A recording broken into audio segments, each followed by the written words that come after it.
Welcome to the program. It's a great joy and privilege for me to be with you on this program. இந்த நிகழ்ச்சிக்கு உங்களை அன்போடு கூட வரவேற்கிறேன். உங்களோடு கூட இந்த நிகழ்ச்சியில் இணைந்திருப்பதில் மிகுந்த சந்தோஷம் அடைகிறேன். Can we bow our heads in prayer for a minute? தலைகளை தாழ்த்தி நாம் ஜெபிப்போம். Our loving Heavenly Father, we come before you. அன்பின் பரலோக பிதாவே, உம்முடைய நாமத்தினாலே வருகிறோம். As we come around your word, speak to us through your word. ஆண்டவரே, உம்முடைய வார்த்தையை எங்களோடு கூட பேசுங்கப்பா. Help us to be doers of your word. In Jesus' precious name. Amen. உம்முடைய வார்த்தைகளை புரிந்து கொள்ள எங்களுக்கு உதவி செய்யுங்க. இயேசுவின் நாமத்தில் பிதாவே, ஆமென். Today we are going to look from John chapter 15. இன்றைக்கு நாம் யோவானுக்கு எழுதின சுவிசேஷத்தின் புத்தகம் 15ஆம் அதிகாரத்திலே பார்க்க இருக்கிறோம். Jesus is giving one of his last teachings before his crucifixion. ஆண்டவராகிய இயேசு கிறிஸ்துவின் பாடு மரணத்திற்கு முன்பதாக அவர் கொடுக்கிறதான ஒரு போதனை குறித்து தான் நாம் இன்றைக்கு கேட்க இருக்கிறோம். Here we see he gives an illustration of the vine. ஆண்டவராகிய இயேசு கிறிஸ்து இந்த இடத்துல சில தெய்வீகமான எடுத்துக்காட்டுகளை நமக்கு குறிப்பிட்டு சொல்லியிருக்கிறார். In the Old Testament, Israel was known as the vine. பழைய ஏற்பாட்டு புத்தகத்திலே நாம் பார்க்கும் பொழுது இஸ்ரவேல் என்பது ஒரு தெய்வீகத்தை குறிக்கிறதாக இருக்கிறது. John chapter 15 and verse 1, I am the true vine, my father is the husbandman. யோவானுக்கு எழுதின சுவிசேஷத்தின் புத்தகம் 15ஆம் அதிகாரம் 1ஆம் வசனம், நான் மெய்யான திராட்சை செடி, என் பிதா திராட்சை தோட்டக்காரர். Verse 2, every branch in me that beareth not fruit, he taketh away, and every branch that beareth fruit, he purgeth it, that it may bring forth more fruit. 2ஆம் வசனம், என்னில் கனி கொடாதிருக்கிற கொடி எதுவோ அதை அவர் அறுத்து போடுகிறார், கனி கொடுக்கிற கொடி எதுவோ அது அதிக கனிகளை கொடுக்கும்படி அதை சுத்தம் பண்ணுகிறார். Jesus, from his teachings, he wants us as believers to be fruitful in our life. ஆண்டவராகிய இயேசு கிறிஸ்து தன்னுடைய போதனைகள் மூலமாக தன்னை விசுவாசிக்கிறவர்கள் கனி நிறைந்த வாழ்க்கையை வாழ வேண்டும் என்று விரும்புகிறார். Verse 4 and verse 5, abide in me and I in you, as the branch cannot bear fruit of itself, except it abide in the vine, no more can you, except ye abide in me. 4ஆம் வசனம், என்னில் நிலைத்திருங்கள், நானும் உங்களில் நிலைத்திருப்பேன். கொடியானது திராட்சை செடியில் நிலைத்திராவிட்டால் அது தானாய் கனி கொடுக்க மாட்டாது போல நீங்களும் என்னில் நிலைத்திராவிட்டால் கனி கொடுக்க மாட்டீர்கள். I am the vine, ye are the branches. He that abideth in me, I in him, the same bringeth forth much fruit, for without me ye can do nothing. நானே திராட்சை செடி, நீங்கள் கொடிகள். ஒருவன் என்னிலும் நான் அவனிலும் நிலைத்திருந்தால் அவன் மிகுந்த கனிகளை கொடுப்பான். என்னை அல்லாமல் உங்களால் ஒன்றும் செய்யக்கூடாது. Today we are going to look at what it is to abide in him and his word abiding in us. நாம் இன்றைக்கு பார்க்க இருக்கிற சத்தியமானது கர்த்தருடைய வார்த்தையிலே நிலைத்திருப்பது என்றால் என்ன, அந்த வார்த்தை நமக்குள் நிலைத்திருப்பது என்றால் என்ன என்பதை பார்க்க இருக்கிறோம். It's talking about that we have to bear fruit. Galatians chapter 5, when verse 22 and 23 we see, but the fruit of the Spirit is love, joy, peace, long-suffering, gentleness, goodness, faith, meekness, temperance. Against such there is no law. கர்த்தருக்குள்ளாக நிலைத்திருப்பதை குறித்து ஆண்டவராகிய இயேசு கிறிஸ்து இங்கே கலாத்தியருக்கு எழுதின புத்தகம் 5ஆவது அதிகாரம் 22ஆம் 23ஆம் வசனத்திலே இப்படியாக சொல்லியிருக்கிறது, ஆவியின் கனியோ அன்பு, சந்தோஷம், சமாதானம், நீடிய பொறுமை, தயவு, நற்குணம், விசுவாசம், சாந்தம், இச்சையடக்கம், இப்படிப்பட்டவைகளுக்கு விரோதமான பிரமாணம் ஒன்றுமில்லை என்று. So God wants us to be fruitful in our lives. Only way we can be fruitful is to abide in him. ஆண்டவர் தம்முடைய பிள்ளைகள் கனி நிறைந்தவர்களாய் இருக்க வேண்டும் என்று விரும்புகிறார். நாம் கனி நிறைந்தவர்களாய் எப்படி இருக்க முடியும் என்றால் அவருடைய வார்த்தையிலே நாம் நிலைத்திருந்தால் மட்டுமே. The main focus of the message is on verse 7, which says, if ye abide in me and my words abide in you, you shall ask what you will, and it shall be done unto you. இந்த செய்தியினுடைய மைய கருத்து வசனம் என்னவென்றால் 7ஆம் வசனத்தில் சொல்லப்பட்டபடி, நீங்கள் என்னிலும் என் வார்த்தை உங்களிலும் நிலைத்திருந்தால் நீங்கள் கேட்டுக்கொள்வது எதுவோ அது உங்களுக்கு செய்யப்படும் என்று. Here the words abide is used about 10 times in this chapter. இந்த ஒரே அதிகாரத்தில் நிலைத்து நிற்பது என்ற அந்த வார்த்தை 10 முறை வருகிறதை நாம் பார்க்கிறோம். The Greek word for abide is meno, M-A-N-O. நிலைத்திருப்பதினுடைய கிரேக்க பதத்தினுடைய வார்த்தை என்ன சொல்லுகிறது என்றால் மேனோ, M-E-N-O என்று அர்த்தமாக இருக்கிறது. Which means to stay, to remain, don't leave, don't forsake, don't walk away. அந்த வார்த்தையினுடைய மைய அர்த்தம் என்னவென்றால் விட்டு விடாதே, விலகி போகாதே, இதை விட்டு விலகாதே, இதிலே நீ நிலைத்திருக்க வேண்டும் என்பதாகும். Abide basically means remain and to stay in fellowship. நிலைத்திருப்பதின் அர்த்தம் என்னவென்றால் இதிலே தங்கி தரிப்பதும் ஐக்கியம் கொள்வதாகும். To stay in close relationship and constant fellowship with God. நெருங்கிய உறவிலே இருப்பதும் அவ்வப்போது உறவு கொள்வதுமே ஆகும். You know, when Jesus abides in my life, I demonstrate his qualities and his character. ஆண்டவராகிய இயேசு கிறிஸ்து என் வாழ்க்கையிலே நிலைத்திருப்பார் என்றால் அவருடைய குணாதிசயங்களும் அவருடைய தன்மைகளும் என் வாழ்க்கையிலிருந்து வெளிப்பட ஆரம்பிக்கும். So abide means to be in close relationship, constant relationship with God. நிலைத்து நிற்பது என்றால் அவரோடு நெருங்கி உறவாடுவது, அவ்வப்போது அடிக்கடி அவரோடு உறவிலே நிலை நிற்பதாகும். 1 John chapter 4 and verse 16 says, God is love, and he who abides in God and God in him. 1 யோவான் 4ஆம் அதிகாரம் 16ஆம் வசனத்தில் எப்படியா சொல்லப்பட்டிருக்கிறது, தேவன் நம்மேல் வைத்திருக்கிற அன்பை நாம் அறிந்து விசுவாசிக்கிறோம். தேவன் அன்பாகவே இருக்கிறார். அன்பில் நிலைத்திருக்கிறவன் தேவனில் நிலைத்திருக்கிறான், தேவனும் அவனில் நிலைத்திருக்கிறார். So we have to abide in God. நாம் தேவனுக்குள்ளாக நிலைத்து நிற்க வேண்டும் பிரியமானவர்களே. You know, goal of every Christian is not to have a comfortable life, but to have a fruitful life. கிறிஸ்தவர்களாகிய நமக்கு ஒரு சுகபோகமான வாழ்க்கை வாழ வேண்டும் என்பது அல்ல, கனி நிறைந்த வாழ்க்கையை நாம் வாழ வேண்டும். You know, here we see in order to be fruitful, you got to go through pruning process. நாம் கனி கொடுக்கிறவர்களாய் நிலைத்து நிற்க வேண்டும் என்றால் நம்மிலே சுத்தம் செய்யப்பட வேண்டியது மிக அவசியமான ஒன்றாக இருக்கிறது. It means abide constantly, abide in close relationship with him, not just to visit God every Sunday. ஏதோ ஞாயிற்றுக்கிழமை தோறும் ஆண்டவரை போய் சந்திப்பது அல்ல, நிலைத்து நிற்பது என்றால் அவரோடு கூட நெருங்கிய ஒரு உறவிலே அவ்வப்போது இருப்பதுதான் நிலைத்து நிற்பதாகும். What a promise he has given us in verse 7. If you abide in me and my words abide in you, ye shall ask what you will, it shall be done unto you. எவ்வளவு அருமையான ஒரு வாக்குத்தத்தத்தை ஆண்டவர் நமக்கு 15ஆம் அதிகாரம் 7ஆம் வசனத்திலே கொடுத்திருக்கிறார் என்று பாருங்கள். நீங்கள் என்னிலும் என் வார்த்தைகள் உங்களிலும் நிலைத்திருந்தால் நீங்கள் கேட்டுக்கொள்ளுவது எதுவோ அது உங்களுக்கு செய்யப்படும் என்று இயேசு சொல்லியிருக்கிறார். We're going to look at what it means to abide in God's word. ஆண்டவருடைய வார்த்தையிலே நிலைத்து நிற்பது என்றால் என்னவென்று நாம் இப்பொழுது பார்ப்போம். When we abide in him and we abide in his word, and we will be able to do things in line with his word. நாம் ஆண்டவருக்குள்ளும் அவருடைய வார்த்தையிலும் நிலைத்து நிற்போம் என்றால் எல்லா காரியங்களும் சீர்பட நம்முடைய வாழ்க்கையிலே நடக்கிறதை நம்மால் பார்க்க முடியும்.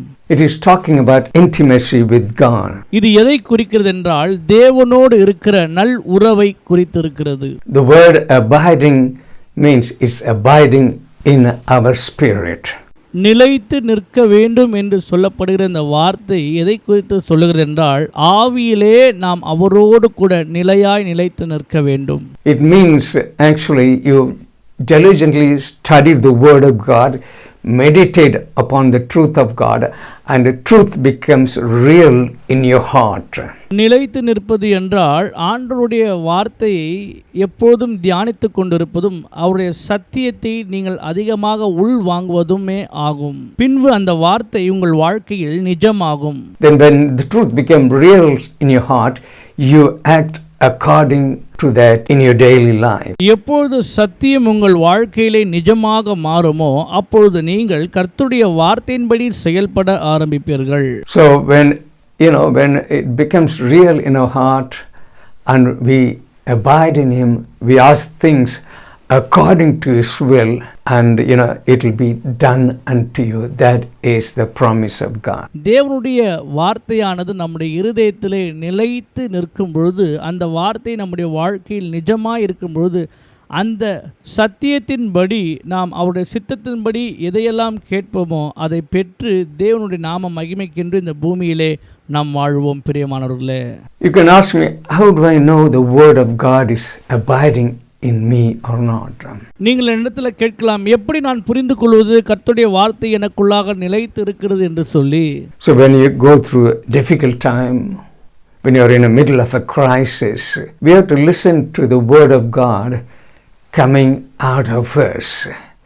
Is it doubt, unbelief and fear coming out of our mouth? உங்களுடைய வாழ்க்கையிலே கடினமான சூழ்நிலையில் தவிப்பான நேரங்களிலே ஆண்டவராகிய இயேசு கிறிஸ்துவின் வார்த்தை உங்களுக்குள் இருந்து எப்படிப்பட்டதாக வருகிறது? கேள்வியாக வருகிறதா, அல்லது உங்களுக்குள்ளாக சந்தேகமாக வருகிறதா, அல்லது உங்களை கலங்க பண்ணுகிறதா என்று நீங்கள் பார்க்க வேண்டும். If that is so, then the word of God is not abiding in us. கவலையும் அவிசுவாசமும் சந்தேகமும் உங்களுக்குள் இருக்கும் என்றால் உங்களுக்குள் கர்த்தருடைய வார்த்தை நிலைத்து இல்லை. பிரியமானவர்களே, The second thing is the word of God abiding in us will change our life. We cannot be the same. கர்த்தருடைய வார்த்தையானது நம்முடைய வாழ்க்கைக்குள் வந்து அது நிஜமாகும் பொழுது நாம் இருக்கிறவர்களாக இல்லாமல் மாற்றப்பட்டவர்களாக புதிய மனிதர்களாய் நாம் உருமாறுவோம். We're going to look at a verse from Joshua chapter 1 and verse 8. We see that Moses is no more there who brought them, out of Egypt. Now it is Joshua's responsibility to take them into the promised land. யோசுவாவின் புஸ்தகம் 1ஆம் அதிகாரம் 8ஆம் வசனத்தை நாம் குறிப்பாக பார்க்கும் பொழுது, இந்த இடத்திலே மோசேவானவர் மரித்ததற்கு பின்பதாக ஆண்டவர் யோசுவாவை தலைவராக எழுப்பி இஸ்ரவேல் ஜனங்களை வாக்குத்தத்தம் பண்ணப்பட்ட கானான் தேசத்திற்குள்ளாக நடத்துவதற்கு ஆண்டவர் அழைக்கிறது யாரை என்றால் யோசுவாவை என்று இங்கே நாம் பார்க்கிறோம். God gives Joshua a specific instruction in Joshua chapter 1 and verse 8. யோசுவாவின் புஸ்தகம் 1ஆம் அதிகாரம் 8ஆம் வசனத்திலே கர்த்தராகிய தேவன் யோசுவாவுக்கு ஒரு அற்புதமான கட்டளையை இந்த இடத்திலே கொடுக்கிறதை நாம் பார்க்கிறோம். Let's read that. This book of the law shall not depart out of your mouth, but thou shalt meditate therein day and night, that thou mayest observe to do according to all that is written therein.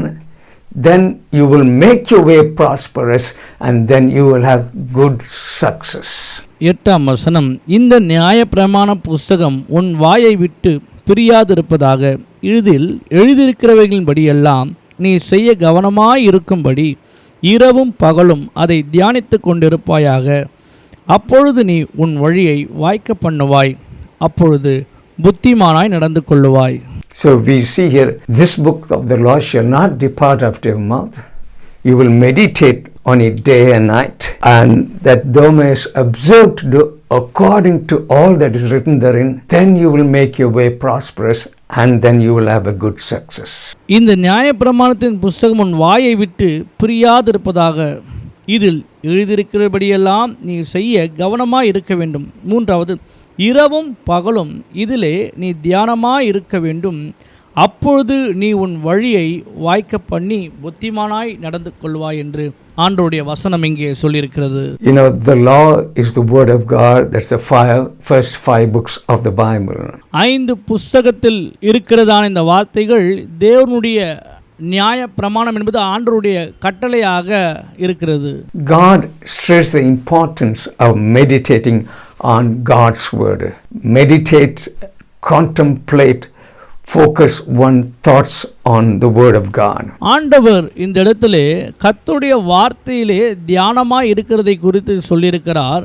எப்போதும் உற்று நோக்கோடு கூட ஆண்டவருடைய வார்த்தையிலே நாம் தியானமாய் இருக்கும்போது நம்முடைய வாழ்க்கையிலே கிடைக்கிற பலன்கள் என்ன?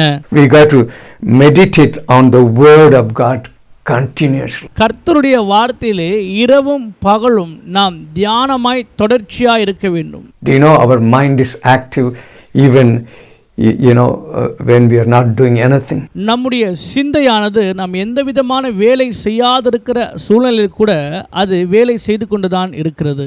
We got to train our mind to meditate on the word of God on a daily basis. தினம்தோறும் நம்முடைய சிந்தனையை மூளையை ஆண்டவருடைய வார்த்தையை தியானிப்பதிலே நாம் தான் பயிற்சிவிக்க வேண்டும். We got to focus our things on specific things in life. நம்முடைய வாழ்க்கையிலே எது முக்கியம் என்பதை குறித்து நாம் உற்று நோக்கி பார்க்க வேண்டும். We got to contemplate it over and over again. அந்த முக்கியமான கர்த்தருடைய வேதத்தின் மேல் இருக்கிற அந்த தியானத்தை மீண்டும் மீண்டுமாக நாம் தொடர்ச்சியாய் செய்ய வேண்டும். Here we see the word says meditate and observe to do according to all that is therein. கர்த்தருடைய வார்த்தையை கவனமாய் தியானித்து அதை உற்று நோக்கி அதை உள்வாங்கி பின்பதாக அதில் எழுதியிருக்கிறபடியெல்லாம் செய்வதற்கு நீ கவனமாய் இரு என்று வேதம் சொல்லுகிறது. Devil knows that what we meditate will become real in our life. பிசாசுக்கு நன்றாக தெரியும் நாம் எந்த காரியத்தை தியானிக்கிறோமோ அது நம்முடைய வாழ்க்கையிலே நிஜமாக ஆகும் என்று பிசாசுக்கு நன்றாக தெரியும். So he wants us continuously think on the problems. When we think and focus on the problems, they get bigger and bigger and bigger. பிசாசானவன் எப்போதுமே நம்முடைய சிந்தைக்குள்ளாக பிரச்சனைகளையே கொண்டு வருகிறான். அதையே நாம் நினைத்து நினைத்து நினைத்து நம்முடைய வாழ்க்கையில் அந்த இருக்கிற சாதாரண சின்ன பிரச்சனையை அவன் ஊதி பெருசாக்க விரும்புகிறான்.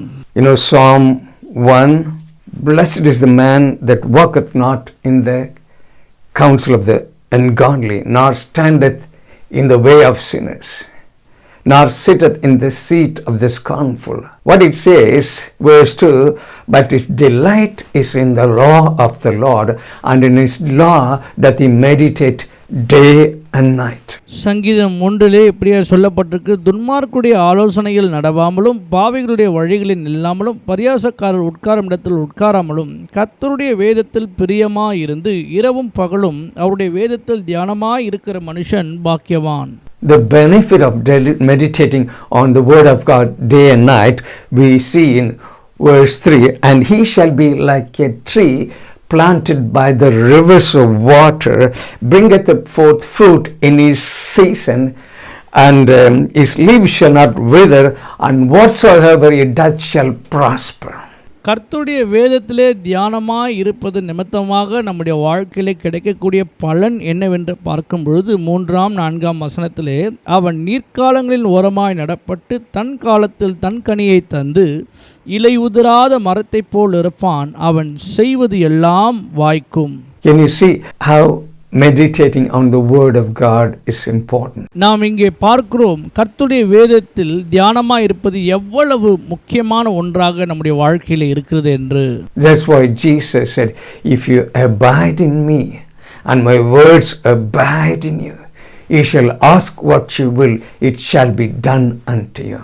It is like he's giving us a blank check. ஆகவே தான் ஆண்டவராகிய இயேசு கிறிஸ்து சொல்லியிருக்கிறார், நீங்கள் என்னிலும் என் வார்த்தை உங்களிலும் நிலைத்திருந்தால் நீங்கள் கேட்டுக்கொள்வது எதுவோ அது உங்களுக்கு செய்யப்படும். நிலைத்திருந்தால் நமக்கு எல்லா நன்மைகளும் உண்டாகும். நிலைத்திருப்பது என்பது என்னவென்றால் ஒரு செக்கை போன்றது, அது ஒரு காசோலையை போல நமக்கு என்ன தேவையோ அதிலிருந்து நாம் பெற்றுக்கொள்ள முடியும். So when you abide in him, you are rooted in him, you are anchored in God. நாம் தேவனுக்குள்ளாக நிலைத்திருப்பது என்றால் என்னவென்றால் ஆண்டவராகிய இயேசு கிறிஸ்துவுக்குள்ளாக வேர் கொண்டவர்களாக அவருக்குள்ளாக நங்கூரம் போடப்பட்டவர்களாக உறுதியான ஒரு அஸ்திபாரமாய் நம்முடைய வாழ்க்கையிலே அது இருக்கும். So when storms of life come, there's problems come, whatever happens, but you're not moved, you are stable. நம்முடைய வாழ்க்கையிலே எப்பேற்பட்ட சூறாவளிகளோ சுனாமிகளோ வந்தாலும் கூட கர்த்தருடைய வார்த்தையிலே நாம் நிலைத்திருப்பது நிமித்தமாக நாம் அசைக்கப்படாமல் நிலையாய் நிற்போம் பிரியமானவர்களே. We also, looked at Joshua chapter 1 and verse 8.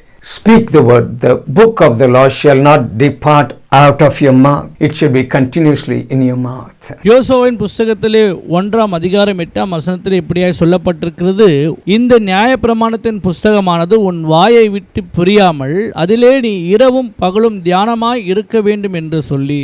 Romans chapter 10 and verse 8. What does it say? The word is near you, even in your mouth and in your heart. That is the word of faith we preach. ரோமருக்கு எழுதின நிருபத்தின் 10ஆம் அதிகாரம் 8ஆம் வசனம், இந்த வார்த்தை உங்களுக்கு சமீபமாய் உன் வாயிலும் உன் இருதயத்திலும் இருக்கிறது என்று சொல்லுகிறது.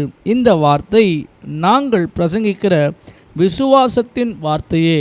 The word of God has to be in your mouth and in our heart. கர்த்தருடைய வார்த்தையானது நம்முடைய இருதயத்திலும் நம்முடைய வாயிலும் எப்போதும் இருக்க வேண்டும். Matthew chapter 12 and verse 34 it says, out of the abundance of heart mouth speaketh. மத்தேயு சுவிசேஷத்தின் புஸ்தகம் 12ஆம் அதிகாரம் 34ஆம் வசனம் இப்படியாய் சொல்லுகிறது, இருதயத்தின் நிறைவினால் வாய் பேசும் என்று. So in this portion of scripture, we looked at how to meditate on the word of God. The word of God become real in our life, and speaking the word of God and walking according to the word of God. இந்த வேத பாட பகுதியிலே நாம் கற்றுக்கொண்ட காரியங்கள் என்னவென்றால், எப்படி கர்த்தருடைய வேதத்திலே நாம் தியானமாய் இருக்கும் பொழுது அந்த வார்த்தையானது நம்முடைய வாழ்க்கையில் நிஜமாகி அந்த வார்த்தையை நம்முடைய வாயில் வைத்து நாம் பேசும் பொழுது ஒரு ஜெயமுள்ள கிறிஸ்தவ வாழ்க்கையை நம்மால் வாழ முடியும் பிரியமானவர்களே. Whatever the need may be, we have to be specific. நம்முடைய வாழ்க்கையின் தேவைகள் எதுவாக இருந்தாலும் நாம் செய்ய வேண்டிய காரியத்திலே மிகவும் தெளிவாக குறிப்பாக இருக்க வேண்டும். Maybe in your life you may have a need. This is the promise the Lord Jesus God gave us. If you abide in me and my words abide in you, you shall ask what you will and it shall be done unto you. உங்கள் வாழ்க்கையில் எப்பேற்பட்ட தேவைகள் உங்களுக்கு இருந்தாலும் ஆண்டவர் நமக்கு கொடுத்திருக்கிற இந்த வார்த்தையின் மீது நம்பிக்கை உள்ளவர்களாக விசுவாசம் உள்ளவர்களாக தேவன் சொன்ன வார்த்தையின் மீது நாம் நம்பிக்கையாக இருந்து நீங்கள் என்னிலும் என் வார்த்தை உங்களிலும் நிலைத்திருந்தால் நீங்கள் கேட்டுக்கொள்வது எதுவோ அது உங்களுக்கு செய்யப்படும் என்று ஆண்டவர் நமக்கு நன்றாக சொல்லியிருக்கிறார். In this chapter we saw God wants us to be fruitful. We looked at that. He wants us to bear fruit, more fruit and much fruit.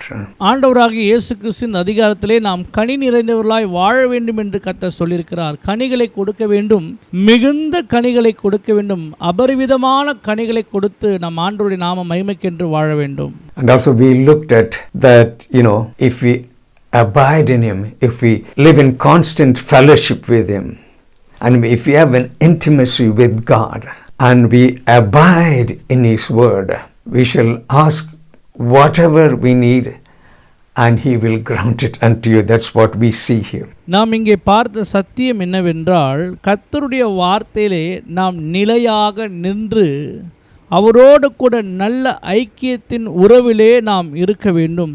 அவரோடு இருக்கிற அந்த பந்தத்திலே விரிசல் இல்லாமல் நெருங்கி அவரோடு கூட ஐக்கியப்பட்டு வாழும் பொழுது நாம் கேட்டுக்கொள்வது எதுவோ அதை தேவன் நமக்கு செய்ய போதுமானவராயிருக்கிறார். அதைத்தான் நாம் இந்த வசனங்களிலே இப்பொழுது பார்த்திருக்கிறோம். So what we see from here, to summarize, maybe you have a need.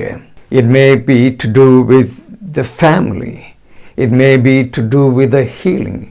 It may be to do with your financial situation, family situation, or it may be something impossible, whatever it may be. we have to zero in on the need. நம்முடைய வாழ்க்கையிலே எப்பேற்பட்ட தேவைகளாக இருந்தாலும் நாம் இப்பொழுது பார்த்ததான வார்த்தையின்படி உங்கள் குடும்பத்திலே சில பிரச்சனைகள் காணப்படலாம், உங்களுக்கு சில பொருளாதார தேவைகள் இருக்கலாம், சுகத்தை பற்றிதான தேவைகள் உங்களுக்கு இருக்கலாம், நெருக்கமான சூழ்நிலையில் இருக்கலாம், கடனில் இருக்கலாம், வேதனையில் இருக்கலாம், கண்ணீரில் இருக்கலாம். எப்பேற்பட்ட சூழ்நிலைகளாக உங்கள் வாழ்க்கையில் இருந்தாலும் இந்த வார்த்தையில் நிலை கொண்டு கர்த்தரோடு கூட நாம் ஐக்கியப்படும் பொழுது உங்கள் வாழ்க்கையில் இருக்கிற எல்லா தேவைகளும் நீங்கி நீங்கள் பிரச்சனை இல்லாத ஒரு சுமூகமான வாழ்க்கைக்குள்ளாக வர முடியும் பிரியமானவர்களே. Then the second thing we have to do is to search the scriptures that is in the word of God, that is to that specific need. If it's healing, search those scriptures that are relevant to that. இரண்டாவதாக நாம் செய்ய வேண்டிய காரியம் என்னவென்றால், நம்முடைய வாழ்க்கையில் இருக்கிறதான தேவைகள் என்ன காரியத்திற்காக நாம் இப்பொழுது ஆண்டவரை எதிர்பார்த்து கொண்டிருக்கிறோமோ அந்த சூழ்நிலைக்கு ஏற்ப கர்த்தருடைய வார்த்தையை எடுத்து வைத்து அதை வைத்து ஜெபித்து அதை நாம் அறிக்கை செய்ய வேண்டும். Read the scripture, meditate on that and speak the word and live according to it, and you will see it will come to pass. அப்படிப்பட்ட சூழ்நிலைக்கு ஏற்ற வார்த்தைகளை எடுத்து வைத்து நாம் அதை தியானித்து அதை தியானம் பண்ணி அதற்காக நாம் ஜெபம் பண்ணி அந்த வார்த்தைகளை உள்வாங்கி அந்த வார்த்தையின்படி நாம் செயல்படும் பொழுது அற்புதங்கள் நம்முடைய வாழ்க்கையிலே நிச்சயமாக நடக்கும் பிரியமானவர்களே. When I ask God, I'm not going to ask him for a Rolls Royce or an oil well in my back garden. I'm going to ask, when the word of God abides in you and you abide in him, you're going to ask him in line with the word of God. நாம் தேவனிடத்தில் கேட்க போகிற காரியங்கள், எனக்கு ஒரு Rolls Royce car கொடுங்க ஆண்டவரே, அல்லது என்னுடைய பேங்க் அக்கௌண்ட்டில் பல கோடி ரூபாய் போடுங்க என்று சொல்லி நாம் கேட்க போவது அல்ல. கர்த்தருடைய வார்த்தை நமக்குள் இருக்கும் பொழுது நாம் அவருடைய சித்தத்திற்கு ஏற்ப நாம் காரியங்களை கேட்போம். And the promise is, if you abide in me and my words abide in you, you shall ask what you will, and it shall be done unto you.